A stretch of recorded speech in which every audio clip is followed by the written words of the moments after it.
BNP এবং হিন্দু কল্যাণ জোটের যারা নেতৃবৃন্দ আছেন সবাইকে জানাচ্ছি আন্তরিক প্রীতি শুভেচ্ছা। আজকের সমকালীন রাজনীতিতে যে পরিস্থিতি বাংলাদেশে বিরাজমান তার প্রতিক্রিয়া হিসেবে আজকে পূজা উদযাপন ফ্রন্ট যে কর্মসূচি আজকে নিয়েছে, আমি তাদের এই কর্মসূচির প্রতি পূর্ণ সংহতি প্রকাশ করছি। আজকে তারা এই দেশের স্বার্থে, বাংলাদেশের পতাকার স্বার্থে তাদের আজকের এই কর্মসূচি আমি মনে করি এটা ঐতিহাসিক কর্মসূচি। তারা স্বাধীনতা এবং স্বাধীনতা রক্ষার, সার্বভৌমত্ব রক্ষার যে মহাডঙ্কা তারা বাজিয়েছেন আজকে এই কর্মসূচির মধ্য দিয়ে, এটাই হবে আমাদের আগামী দিনে আগ্রাসন, সম্প্রসারণবাদ এবং মিথ্যা অপপ্রচারের বিরুদ্ধে একটি প্রচন্ড প্রতিবাদ। উপস্থিত নেতৃবৃন্দ এবং পূজা উদযাপন ফ্রন্টের নেতৃবৃন্দ এবং গণমাধ্যমের সাংবাদিক ভাইরা, ওরা তো আসলে ভুলে গেছে বিজেপি সরকার হিন্দুত্ববাদকে, মানে গোড়া হিন্দুত্ববাদকে পুঁজি করে ক্ষমতায় এসছে। ওদের আর কোনো পুঁজি নেই। সুতরাং ক্ষমতায় টিকে থাকতে হলে হিংসা আর ঘৃণা ছড়াতে হবে। ঘৃণা ছড়ানো ছাড়া নরেন্দ্র মোদী বাবু ক্ষমতায় থাকা খুব মুশকিল হবে। কারণ ভারতের স্বাধীনতা সংগ্রামে মোদী বাবুদের যারা পূর্বসূরি তাদের কোনো অবদান নেই। এটা আমার নিজের ইতিহাস পাঠ থেকে নয়, বাংলা সাহিত্যের একজন খুব নামকরা লেখক অন্নদা শঙ্কর রায় তিনি তার একটি লেখায় বলেছেন যে ভারতে যারা হিন্দু মৌলবাদী রাজনীতির সাথে জড়িত তাদের ভারতের স্বাধীনতা সংগ্রাম অথবা এই উপমহাদেশের স্বাধীনতা সংগ্রামের সাথে এদের কোনো সম্পর্ক ছিল না, এদের কোনো অবদান নাই। তাই ওরা বিভাজনের নীতি, বিদ্বেষের নীতি, অসুয়ার নীতি, এই অসুয়ার নীতি নিয়েই তাদেরকে রাজনীতি করতে হয়। কিন্তু আমার কাছে অবাক লাগে যে ভদ্র মহিলার প্রতি আমাদের একটা শ্রদ্ধা ছিল, একজন অসাম্প্রদায়িক সেকুলার মহিলা হিসেবে আমরা যে রাজনীতিবিদকে চিনতাম, তাকেও মনে হলো উনি মুখে রাজনীতির জন্য হয়তো অসাম্প্রদায়িকতার কথা বলতেন অথবা সেকুলারিজমের বা ধর্মনিরপেক্ষতার কথা বলতেন, কিন্তু ওনার গভীরে ছিল দারুণ ভাবে কট্টর হিন্দুত্ববাদ। আর যে কোনো ধর্মীয় বা যে কোনো আদর্শের কট্টরবাদ,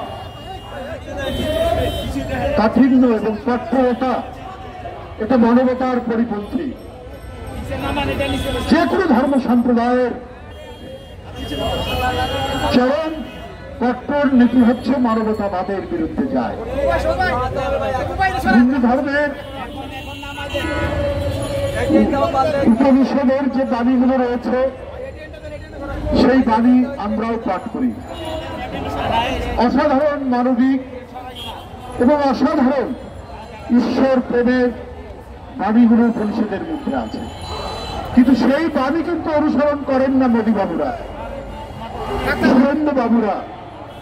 তারা তাদের সমাজকে বিভাজন করা, তারা নিজ দেশের মুসলমানদেরকে শত্রু গণ্য করা, নিজ দেশের শিডিউল কাস্টকে শত্রু গণ্য করা, বৌদ্ধ খ্রিস্টানদেরকে শত্রু জ্ঞান করা, শিখদেরকে শত্রু জ্ঞান করা, এই নীতি অবলম্বন করেছেন ভারতের শাসক গোষ্ঠী, সাম্প্রদায়িক শাসক গোষ্ঠী। তাদের দলের কোরাসের সাথে মিল রেখে এখন কথা বলছেন মমতা ব্যানার্জি, যাকে আমরা মনে করতাম এই অঞ্চলের একজন অসাম্প্রদায়িক রাজনীতিবিদ, কিন্তু তিনিও নন। তিনিও অত্যন্ত গভীরে সেই কট্টর ঘৃণা ছড়ানো হিন্দু মৌলবাদী বা কট্টরবাদীদের গলার সাথে তাদের সাথে ঈশ্বর মিলালেন। তার প্রমাণ তো আছে নানাভাবে।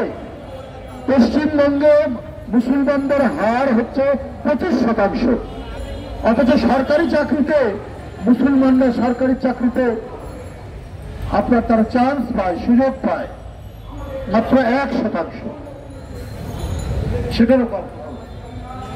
তাহলে মমতা তো কখনোই আপনার সেকুলার ছিলেন না, কখনোই ধর্মনিরপেক্ষ মানবতাবাদী মানুষ ছিলেন না।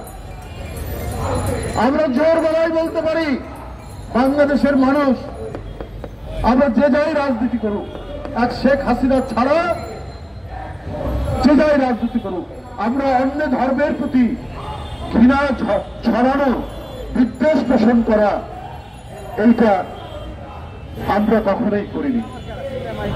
দুর্গাপূজা আসতে তো মনে হয় আমাদেরও আনন্দ লাগে। আমাদের হিন্দু ধর্ম সম্প্রদায়ের যারা নেতৃবৃন্দ আছেন, আমরা তাকে কখনো ফান করে, রসিকতা করে অথবা সিরিয়াসলি বলে এবারের পূজার নাড়ু কই, মিষ্টি কই, লুচি কই, ভাজি কই, ওরা এনে দেয় বা ওদের বাসায় যায়, পূজা মণ্ডপে যায়। এই দৃষ্টান্ত অনেক পুরনো। এদেশে যারা ইসলামী রাজনীতি করেন তারাও কিন্তু সাম্প্রদায়িক কথা বলেন না, অন্য ধর্মের প্রতি আক্রমণ করে কোনো কথা বলেন না। এটাও আমাদের ঐতিহ্য, কারণ আমরা এই ঐতিহ্য মেনে ধরছি। যখন বাংলার স্বাধীনতার জন্য নবাব সিরাজউদ্দৌলা লড়াই করছেন, তার প্রধান সেনাপতি মোহনলাল একজন হিন্দু, হিন্দু মুসলমান একসাথে ব্রিটিশ বিরোধী লড়াইয়ের ঐতিহ্য এই বাংলার নবাব থেকে শুরু করে আজ পর্যন্ত এই ঐতিহ্য বজায় রয়েছে। আমরা তো তাদের উত্তরসূরি। এখানে আজকে যারা অবলম্বু দাস, অপু, আজকে অপর্ণা, আজকে সঞ্জয়, জয়দেব, আমরা যারা আছি এখানে মুসলমান সম্প্রদায়ের ছেলেরা, আমরা তো সেই সিরাজউদ্দৌলা আর মোহনলাল নির্বাচনের উত্তরসূরি। তাই ভারতীয় আগ্রাসন আমরা একসাথে লড়বো। আমরা লড়বো যেমন তেমনি সঞ্জয় লড়বে, অপু লড়বে, অপর্ণা লড়বে, জয়দেব লড়বে, আমাদের বধূ লড়বে, সুরঞ্জন ঘোষ লড়বে। এটা তো আমাদের ঐতিহ্যের মধ্যে আছে। আপনারা আমাদের পতাকা আগরতলা সহকারী হাই কমিশনের গেট ভেঙে সেটাকে ট্রেনে নামিয়ে ছিঁড়েছেন। এটা তো প্রচন্ড আঘাত, করোনার আঘাতের চাইতে বড় আঘাত দিয়েছেন আপনারা ভারতের সাম্প্রদায়িক শাসক গোষ্ঠী। আমরা কি এইটা ভুলে যাব? আমরা কেউ হিন্দু, মুসলমান, বৌদ্ধ, খ্রিস্টান, আমরা কোনোদিন ভুলে যাব না। আপনারা আপনাদের মিডিয়া কে একজন সুমন, এক ভদ্রলোক, মানে অহর্নিশি ক্রমাগত ভাবে তিনি মিথ্যা অপপ্রচার করে যাচ্ছেন। আমি তাকে একটু ভদ্রলোক বলেই মনে করতাম, দেখতে শুনতেও সুন্দর, কিন্তু মনটা এত অসুন্দর।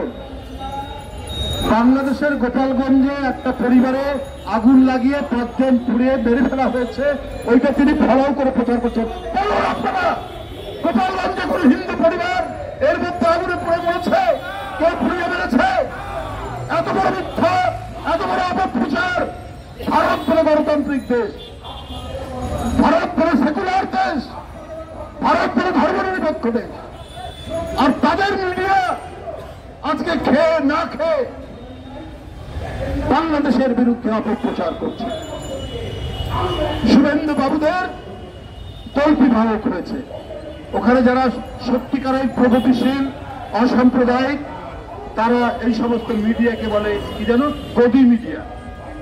মানে যারা গদিতে আছে সেই গদির তল্পিবাহক মিডিয়া। এক একটা বয়ান, একটা ন্যারেটিভ তৈরি করছেন বাংলাদেশের বিরুদ্ধে। কারণ শেখ হাসিনার পতনটা একেবারেই মেনে নিতে পারছেন না, একেবারেই মেনে নিতে। 28 লক্ষ কোটি টাকা পাচার হয়েছে শেখ হাসিনার আমলে। একটা হিসাবে দেখেছিলাম যে 18 লক্ষ কোটি টাকা, আর পাচার হয়েছে, ঋণ পেয়েছে 18 লক্ষ কোটি টাকা, আর পাচার হয়েছে 17,60,000 কোটি টাকা।